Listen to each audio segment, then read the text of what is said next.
Okay. Hello.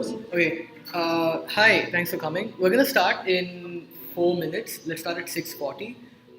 Just a question: how many people are attending tomorrow's hackathon?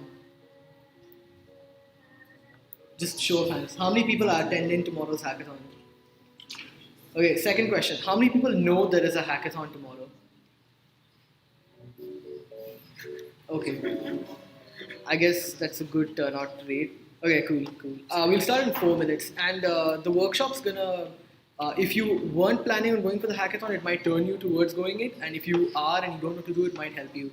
And it's gonna be a hands-on type of workshop. So if you're here with your hackathon group, that's good. If you're not, we'll pair you guys up like in groups, so you can like practice brainstorming ideas. Maybe you guys can go for the hackathon together. Who knows? So we'll start in 3 minutes now.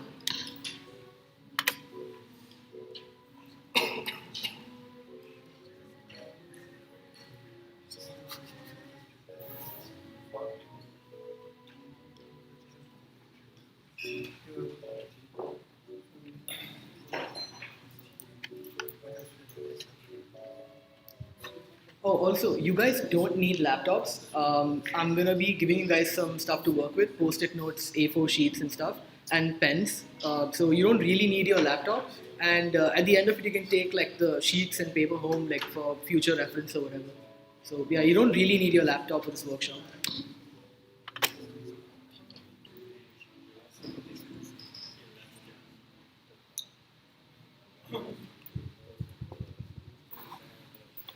Hello. Okay, so cool. Let's start.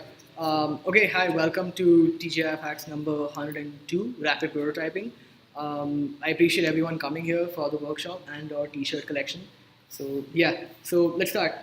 So I think not a lot of people here are going for the hackathon weirdly, but I think a lot of people know that there is one.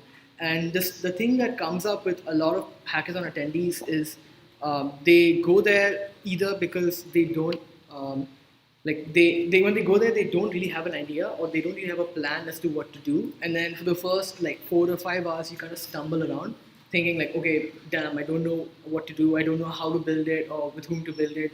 And once you get over that first hurdle, you waste a lot of time. Like you lost like precious 4 or 5 hours in your plan, which isn't really ideal. So what you want to do is quickly come up with ideas either before or like in the first few precious hours of the hackathon.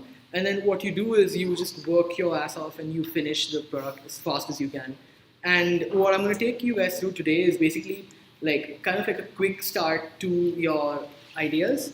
And it's super useful and it'll shave a lot of time off any hackathon in the future actually. So it's pretty useful stuff. So yes, if you don't know who we are NTUOSS. We do workshops every Friday. This is one workshop we have held on a Friday. And I guess that's not really that useful. So the workshop outline is basically this: like we're going to go through something called a design sprint, and what it does is it generates problems, it classifies them, and then what you do is you work in groups, you vote on them, you finalize it, and then you basically brainstorm how you execute that idea.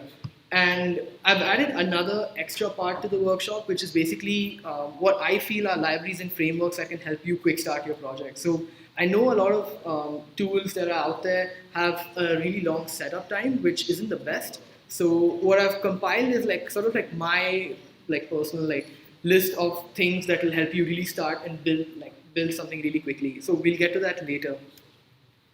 Let's start with design sprinting. So what is design sprinting? It's basically like a fast track to building something in a very short time. So instead of spending weeks on developing your idea, what you typically do in design sprinting is you dedicate a few days or hours in this case, and you basically focus all your energy into coming up with ideas. It doesn't really have to be anything, well, obviously it has to be feasible, but you shouldn't be thinking about, can I do this myself? Because most of the time when you work on an idea, you don't really feel like you can do it. And at this stage, at least in design sprinting, what you want to try to do is work on, come up with ideas that you feel would be good. Not feasible, not possible, not I can do this, but they'd be good to work on, something you feel can really solve or tackle a problem. And that's really useful because when you go in with that mindset, you don't restrict yourself to your current knowledge, because you can learn a lot in an hour and you can learn a hell of a lot in 24 hours. So you shouldn't be limiting yourself with, oh, I can't build this because I don't have knowledge of this. You should be thinking, I want to build this, and to build this, I will learn this, this, and this, which is a better mindset, and that's the mindset that wins hackathons and competitions for that fact. So yes, that's what we should be doing. And typically, design sprints go through this sort of like pathway. You understand the problem, and then you start thinking of like ideas, and you can't obviously build on every single idea. So what you do is you decide what's the best one. And when I say best, I don't mean the most feasible again. I mean the one that will cover the most ground, the one that will solve the most problems, the one that will do the fastest. And this is again important because feasibility is not something you should really be thinking about in the first round, because you will seriously be limiting your progress if you keep thinking about feasibility. You should be thinking about what is the problem, how can I best cover most ground in that problem. And once you've done that, once you've decided what is, in this case, the best idea, you prototype it. And prototyping can come in many ways. I think like you could build a really quick prototype or a quick wireframe to demonstrate your idea, and once you have that, you can then work on your app. Or if you're really good like with languages, you can just quickly build up a prototype. So that comes in different ways. Different people have different prototypes, and then what you do is you validate it, which is a step that you don't get to really do in hackathons, because the validation of your product kind of comes in the real world, and you don't really get that time to do it.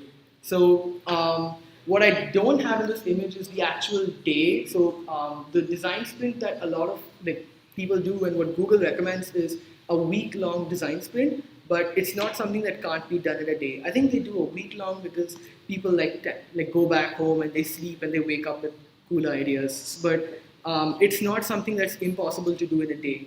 So what I'm trying to get you guys to think about is basically this entire pathway, but kind of internalized within a short time span. Because when you're in like the mode of action of like getting ideas, it flows quite fast. So it's not impossible to do it. So the first thing you should be looking at is generating problems. And okay, before we get into this, who's here with their intuition team, or who's here with their like friends? Can you guys raise your hands if you're here with like your friends, or if you want to work with them?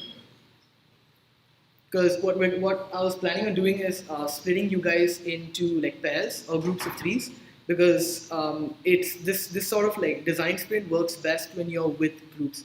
So who here has a group? Okay, so the four of you guys, the two of you, anyone here has a group or like a friend, like another person they can work with? Two of you guys? Okay, who else? Who doesn't have a group? Can you guys just raise your hand? We'll pair you guys up. Okay, when I mean group, pair is also fine. I mean, the two of you guys can just stay like together, like it's fine. Or if you want, we can pair you up with an additional member. Are you guys open for that? Okay, so who doesn't have a group? Can you guys raise your hand? Let's quickly pair you guys up. Okay, let's work our way from here. Actually, closer to you. So whoever's just open to join like that group, just go and join those guys. So just pair yourselves up. Like if the three of you guys want to join together, just group together, I guess. So I guess the three of you guys over there. How about you join those two? Yeah, those two over there. Like, yeah, join them, and yeah, move in with them. Who else? Who still doesn't have a group? Can you just keep your hands raised? Do you want to join these guys, or do you want to join those three? You want to join these guys? Okay, cool. Yeah, if you want to join them, you can go for it. So the four of you guys, 1, 2, 3, and 4.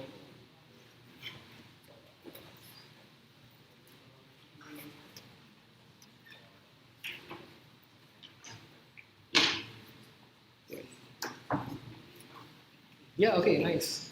Making friends. Is anyone here doesn't like have a group yet? Is there anyone who's not in a group?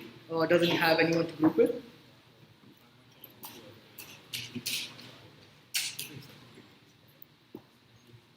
Okay. Okay, looks good. I think everyone's grouped up. Okay, this is nice. So what I have for you guys is Postits. So what we're gonna do is we're gonna start off with something I call Google calls how might we, which are basically problem spaces. So when I say how might we's, it's split into three steps, which is you assume that you have an opportunity to solve a problem, and then why it's might is because it's not necessary that you solve the problem, but the fact that you've tried to counter the problem is important. So that's what they say called a might, and we is I guess togetherness and friendship, whatever. So it's called a how might we. And what we're gonna do is I think each group send one person down. I'm gonna pass you guys a small stack of Post-its, and what you're gonna do is basically think of problems that you guys have faced in your everyday life, something you feel can be fixed or should be fixed or hasn't been fixed. And I have pens as well. Grab one or two, and then just jot it down on the Post-its, and we'll carry on from there. So can each group send down one person? I'll pass you guys the stack of Post-its. Just one person. I'll pass you guys Post-its, and I'll give you stationery to work with.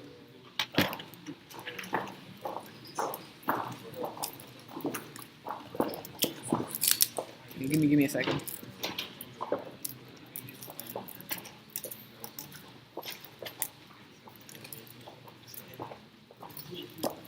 Should I open this? Yeah. One second, we're having technical difficulties. Very technical.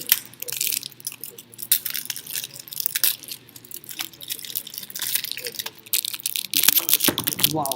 Okay. Say about that much. Thanks. What about the pens? Yeah. Pass out two to each person, to each group. Yep. Why is everything so difficult to open, man? You guys need one? Oh, and grab a pen if you want. Can we pass this? Yep. You guys need a pen? Anyone need a pen? One more? Two. Oh, yeah. Yeah, Sure, sure. please. Grab a pen if you want. Help yourself. How more Post-its needed? Okay, so the thing about this is one Post-it is one idea. It's not one person. So a good, I guess, frame of reference is have each person in your group come up with maybe 3 or 4 ideas. And the point is basically to narrow down your ideas. So I think everyone has a stack of Post-its. If you need more, let me know. I'll give you guys some more. And if you guys need stationery or pens and stuff, wait one sec. Yeah. If you guys need stationery or pens and stuff, then just come to the front and I'll pass you guys some. Let's take about 10 minutes till 7, and then we'll carry on from there. Just okay. So if you guys want some sort of reference, these are the sort of problems you should be thinking about. So I know it's not easy to come up with problems on the fly. These are 2 examples. So you can think of how to come up with an accurate transport system in NTU. I know everyone's like, oh, bus app, but that's not the solution to the problem, because when you think about transport in NTU, it's not just bus, it's also walking time and getting to the bus stop. So why isn't there a proper system to tell you the actual ETA from your hall to a seminar room? Why doesn't that exist? So maybe think about things like that, walking time, buses, if you can think about how to handle 3 red buses together. So things like that. Another thing is connecting students to services they need, which is really lacking in NTU. I feel like a lot of students don't really know you get stuff like welfare and pastoral care and counseling and stuff, which is pretty good. So that's another thing. And when you come up with these sort of how might we's, you shouldn't be thinking about really specific or really broad things. When I say really specific, you shouldn't say, oh, we need a better high quality bus app. That's too specific. Or you can't be too broad to say something like, we should just have like a system in general. Like that's too broad. Your answer, your idea should be like somewhere in the middle of those two. How are you going to tackle the problem? Like not identifying a problem. You should be specific enough to tackle the problem, but not too specific to miss the overall picture of it. So one example of like something too specific is we need a platform for something too specific is we need like a chatbot for welfare, which is too specific. Something better might be we need a portal for all of these welfare services. That is something that's more worthwhile. It tackles more problems. So when you're coming up with ideas, think of stuff like that. And if you guys are blanking out, you can use these. To be honest, build on some of these, and then we'll like continue in like 5 or 10 minutes.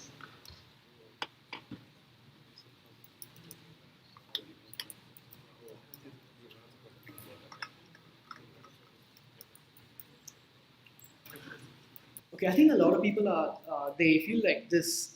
The problems I've asked you guys to think about are NTU problems, and NTU has a lot of problems. But the point is like to think broader than NTU. So it's these are just examples I've given in NTU. But when you're thinking like from a hackathon perspective or from a competition perspective, it should be like a global thing, like something that's anything under the sun is what somebody said, which is what you should be thinking about. So don't just restrict yourself to NTU. Anything in Singapore, anything from where you're from, any problem you feel can be solved should be jotted down, not just NTU. So I'll give you guys another 5 minutes and then we'll proceed from there.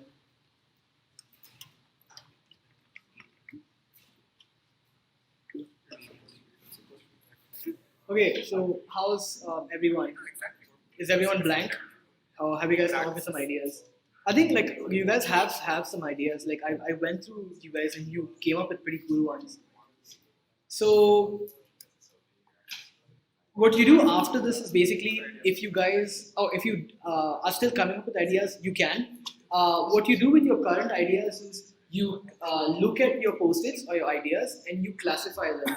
And why you classify them is because I feel a lot of ideas, especially if you discuss them, are along the same like theme. Like they all come under education or NTU or transport. Like those are very hard cut like categories.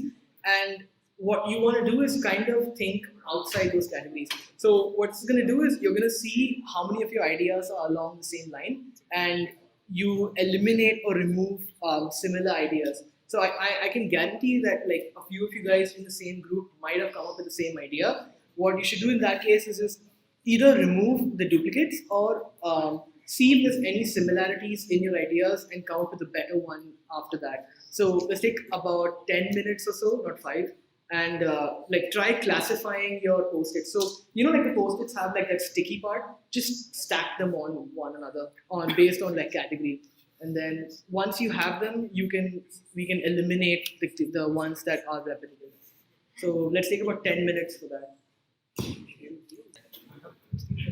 Okay, I think that dragged on a bit further, but I did go around and you guys have some really interesting ideas. So a lot of you guys managed to classify them into categories, which is good. And I think like you also noticed that they kind of repeated a bit. So that is also good, but because what you do is you clump them together and come up with a mega idea. And what now that you've sorted it right, your top 5 ideas or 3 or whatever you feel is a good number, just tick or mark them so you know which ones are like interesting or worthwhile to work on. I feel like it's not really necessary actually to tick these, but vote and find out, or if you can come up with a new idea, what is going to be your idea for to work on? Like, what do you feel is feasible? Vote on your best idea basically. Like, take 10 minutes and just decide amongst yourselves which idea or ideas are actually vote your top 3 ideas, and then just keep them aside, and then I'll tell you guys what to do with those.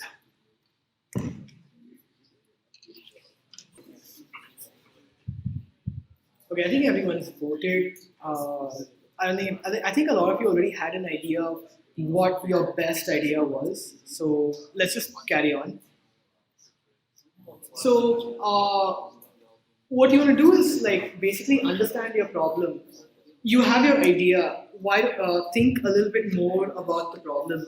Who are you targeting? Who are your users? So a bus app, your users are obviously NTU students. It's quite like straightforward there. But if you're coming up with something like a review system, who are your target audience? It can be NTU students, yes, but can it also stretch to NTU professors? It can. Can it also stretch to NTU staff? It can. It stretches to a lot of people. So your user base is not as linear as you guys might think. So think about who your user base is. And the most important thing I'd say from a hackathon perspective, or if you go for those like pitch fests or like competitions, is there anything out there that exists with your solution? It's not easy to find it for some stuff, but it is quite simple to look for it. Like there are a lot of bus apps is one example. They all exist. They might have flaws, but the fact that they exist is something that you should take note. Because what you do is you don't just think, oh, there's a bus app, screw this idea. You think there's a bus app, why is it crap, and how can I make it not crap? So you have to think about stuff like that. You have to note down your competition per se and what they are lacking. So this is not to like dampen your ideas. Basically, it's to kind of like tell you guys, okay, this is what you are facing. How do you do better than what exists currently, and how have they messed up so you cannot mess up? The other thing is now you start thinking about your technology and what skills. Okay, this is actually more of like something you face tomorrow if you're going or in the future. But what do you currently know to kickstart the idea? What do you know that can quickly build something? Not like, oh, I have to learn this. Like, what do you currently know that can like give your idea like a jump? You know, if you guys have skills in graphic design, that is valuable. Actually, this is something I should cover. Hackathons aren't just for people who code. If you have good graphic design skills, if you have good business management skills, those are quite valuable because something a lot of people miss in a hackathon is pitching your idea. Actually, I don't know if this is covered in here, but pitching your idea is super important because if you cannot market your idea, no matter how cool your hack is, it will not proceed to the finals because what the judges want is something flashy, something that's marketable. Marketable is a really key word because if you tell them, oh, I use graph theory to do blah, blah, blah, blah, blah, they're not really going to get it because they need proof and they need to clearly understand what you do. So marketing your hack is very, very, very useful. Another thing is like graphic design skills tend to come in handy when you're coming up with a UI on the fly. If you are like 10, 12 hours into a hackathon, you kind of like are brain fried from ideas. You can't really come up with your best design on the spot. And the same thing comes here. If your design isn't good, your design is not marketable. So if you are a graphic designer or if you know someone who's a graphic designer and they are kind of interested in attending the hackathon or a hackathon, you should seriously consider bringing them on your team. Or on the flip side, if you're trying for like a pitch fest or like something like the DBS hackathon, that's also valuable because it has multiple stages of the competition where you have places you can inject your graphic design skills, your marketing skills. Like that's where these things come in like valuable.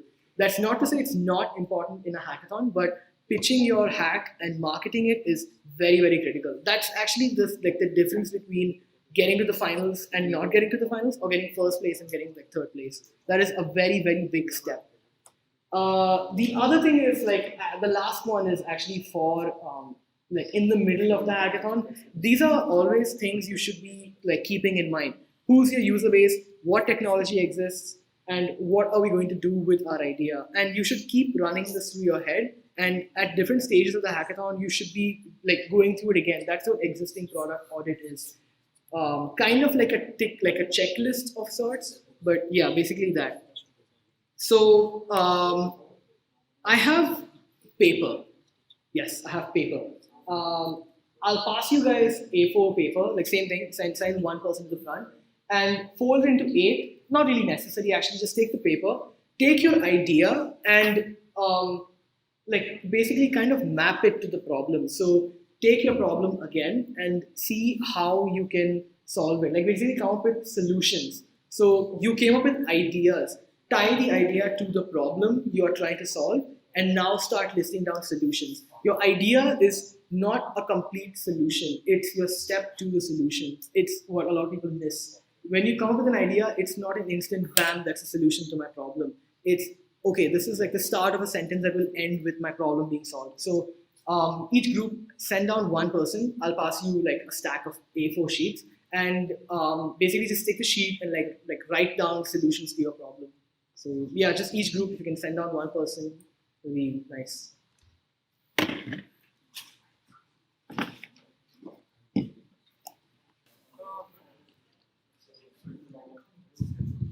Okay, hello. Yeah, so I think like a lot of you guys you've managed to come up with solutions, and someone pointed out that each solution is not really a solution. It's kind of like a feature of your solution, and your solution is the entire thing. That is very legit. That is actually what it is. When you come up with like solutions to your like problem, you come up with like mini sort of features and stuff that you feel would be good to have, and then everything put together on that sheet is your solution, because your solution comprises of those small features you add to your hack that makes it a solution, right? So that's actually what it is. So yeah, this part of the workshop is actually catered towards a hackathon. When I wrote this workshop last year, everyone would be going into TRs and working, but I think we're all going to go home now. So this part is for you in the future. So what would actually happen after this if you were at a hackathon is you'd basically just pick like the sheet with the best ideas or the best solutions, or come up with another sheet which like combines all of your solutions which you have, which are feasible to do in a 23-hour time span, because not everything you want to have can be done. You cannot come up with a highly trained model to tell you like where something is or like what classroom it is and stuff in like 23 hours very well. So what you do after this point actually is you come up with a sheet of what you can achieve realistically in 23 hours. So now that you've actually come to your like the last part of your idea, and you come up with like ways to execute it, you start to think about what can I do in 23 hours, and this is basically that. So yeah, I think like that's basically how design sprint works. What we've done in 1 hour and 20 minutes is what Google takes a week to do, which is really weird, but okay. Yeah, so it's that. This might be more interesting for a lot of you guys, because this is something you can use on the fly, not necessarily in a hackathon. So when I would build stuff, like I have a lot of frameworks and stuff that take forever to set up, and if you already have it set up with you in a hackathon, it's useful. But if you're going to try to set up Android Studio, it takes a lot of time. It sucks. So this is stuff that I feel would be useful. Wireframing tools are heavily underrated, especially if you don't have a clear idea of how your UI is going to look like. So if you guys don't know what a wireframe is, it's basically a very bare bones version of how your site would look like. It usually comes with like, you can have buttons, you can drag and drop and resize, and you can like, it's a very primitive, not primitive, minimalistic, I'll say. There are very minimalistic like UI, and you can basically come up with how you feel your app is going to look like, or how your website is going to look like. And this is useful because you then can follow this up by immediately building it. You don't spend time like messing around, oh, will this look good or will this look good? And these wireframing tools are super fast. Like you can quickly just drag and drop windows. You can, if you are coming up with UI for an email system, you can just quickly make it up within a matter of like 10, 20 minutes. So I recommend a few. Wireframe CC is my favorite. It's super easy, super light, super simple to use. Fluid UI is also good, but I feel like they have more emphasis on web apps because they give you like basically stuff that you'd see on websites more often, like toolbars and stuff like that. But they might have updated it, so I don't know. Pencil project is also similar. It's nice from like an aesthetic point because everything looks like it's sketched by pencil. So yeah. And Balsamic is also good, but it has a 30-day free trial. But if your hackathon is 2 days, that's fine. And the last is pen and like paper and pencil, which is heavily underrated. They are super like, I mean, it's pretty easy to just draw up a sketch and then you can just like make it up. Like the best ideas in a hackathon have been made on pen and paper, so never underestimate it. And for easy website making, Bootstrap I'd recommend is pretty good. It's really, really easy to use, really simple. For someone who doesn't really know how like grid system works and like how you can quickly build websites, Bootstrap is really easy to use. I think it's version 4.3 right now. So yeah, Bootstrap is pretty good and it's responsive. I know like in a hackathon sense, like having responsive websites isn't really what you want to go for, but useful nonetheless in the future. Materialize is something I also like. It's really shiny. You have like nice material design buttons, and like when you click on it, it ripples and looks really pretty. So material design is pretty good, and it follows like Google's material design rules, but it's a bit like heavy. I feel it hogs a lot of memory, so it looks shiny, but at what cost? So yeah, Materialize is pretty good. The other thing is, if you guys know how a grid system works and all you really want is a nice like website layout, and if your point is like to have like really really fast websites, Skeleton is really really good because Skeleton just has a grid system. Like they have no fonts packaged with it. You can just get Skeleton and you can use it to like quickly align your website. So if you have something if you need something super light, Skeleton is really nice. And there is a nice boilerplate like HTML5 template I found. I don't remember what it contains, but I feel like if you download that, it has a lot of stuff already set up for you. Like it's like a quick start template. If you want to set up a Node.js app, there is a really nice boilerplate also. It's also called Hackathon Starter, and it has a README that helps you set up. And this is actually nice because it tells you like wait, where is it? Yeah, it lets you load up what modules you want. So the README is really nice and comprehensive. There's testimonials for the README. Okay, yeah. So you can basically pick whatever APIs you want, and then you can select it, and this will kind of integrate like that API in this app for you, which is really really useful to have. I mean, it's insane how useful this is. So that's nice. And then if you want Webpack starter templates, so Webpack is this thing that kind of bundles together modules for you really quickly. There's one for Vue.js which is pretty nice. It's by Vue.js templates. Angular has a really nice Webpack also, and this one is one for React.js. The same thing. It sets up a really good like starter template for you, and it takes 1 hour, so you have 23 more hours for the hackathon. Well, 22 if you came for the workshop. So that is a thing. And then if you want to host your website, if you've made a website and if you want to host it and if you just want to pass the link to the judges, you can do it with GitHub pages. If you guys don't know, GitHub lets you host static pages on like GitHub basically on your account. And it's easy, but for some reason I had problems with React or Node. I don't know why, but I just had problems with it. And then Firebase exists, and Firebase has SSL certification also. So pretty useful stuff, pretty easy to implement, especially if you're using like Vue.js. There are really, really nice libraries that integrate really well. So Firebase is something I'd recommend. Heroku is also good. It's good for web apps, and they have like, if you want to tweak around server options, it's kind of nice and advanced. And AWS S3 buckets also exist. So AWS is Amazon Web Services. It is crazy and insane, and it has a lot of stuff you can do. And if you're a beginner at like web hosting and stuff, I would not recommend it. It's like kind of mind like melting. So I would not do AWS first time. And they have like Linux hosting options if you want to SSH into a server and stuff like that. ngrok is also there, and I think ngrok lets you share stuff from your local host. So you can basically, if you're working in a team and if you hosted something on your local computer, you can create an ngrok like URL and share it amongst your team. So it's basically like you've turned your PC into a server, which is nice, I guess, if your team wants to like look at something, if you work on something together.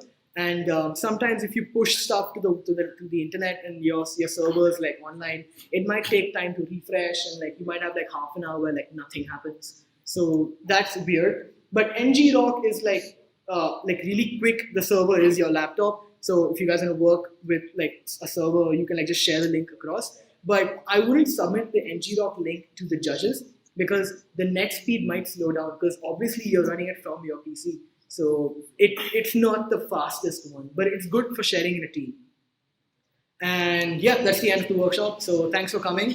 I did go around. A lot of you guys followed through. So if you guys are participating in the hackathon, I would hold on to the sheets and the sticky notes for the future. If you're not, it's still like good to have it because the way you've gotten to those sticky notes and like the solution is quite valuable, not just in a hackathon like frame of mind, but just in general. So I would hold on to them. And if you guys have any questions or if you guys want the slides, we'll be sharing the slides with you guys on like the chat and the email. And if you guys have any questions about the process or like anything about hackathons, you can feel free to come down. Cool, thanks.